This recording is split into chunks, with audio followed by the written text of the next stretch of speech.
Walhi Sumsel mendesak penegak hukum dan pemerintah bertindak tegas terhadap pelaku kebakaran hutan dan lahan di wilayah Sumatera Selatan, terutama kepada perusahaan atau korporasi perkebunan. Pasalnya dampak karhutla mulai menimbulkan korban jiwa, gangguan ispa, dan kesehatan.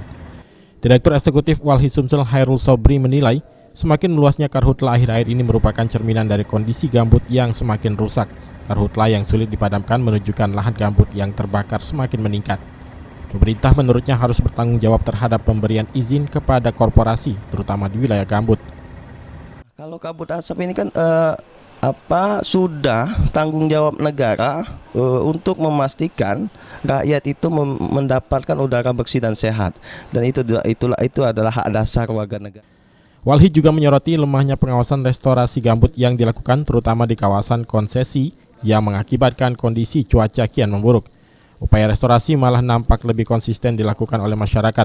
Selain itu, upaya penegakan hukum terhadap pelaku pembakar karhutla juga tidak optimal dan hal ini membuat tidak selaras dengan sikap pemerintah mengenai restorasi lahan gambut.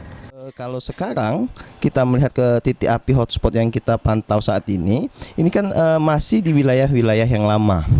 Wilayah-wilayah yang lama dan perusahaan-perusahaan yang lama. Sudah seharusnya pemerintah menurut kami itu tegas saja.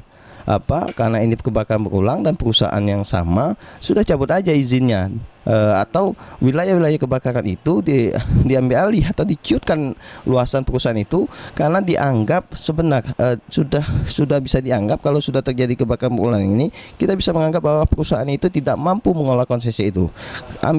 Negara harus berani mengambil konsesi itu dan berikan kepada rakyat, petani-petani yang tidak memiliki. Julius Tumban Gaul, PAL TV.